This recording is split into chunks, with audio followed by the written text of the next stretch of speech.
நான் ரட்சிக்கப்பட வேண்டும் என்று சொன்னால் நான் என்ன செய்ய வேண்டும்? What should I do to be saved? ரோமர் 10:9 என்னவென்றால், கர்த்தராகிய இயேசுவை நீ உன் வாயினால் அறிக்கையிட்டு தேவன் அவரை மரித்தோரிலிருந்து எழுப்பினார் என்று உன் இருதயத்திலே விசுவாசித்தால் ரட்சிக்கப்படுவார்.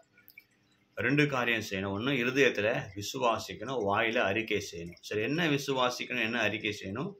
இயேசு கிறிஸ்து என்னுடைய பாவத்துக்காக இந்த உலகத்தில் வந்து அவர் மரித்தார், அடக்கம் பண்ணப்பட்டு உயிரோடு கூட எழுந்தார்.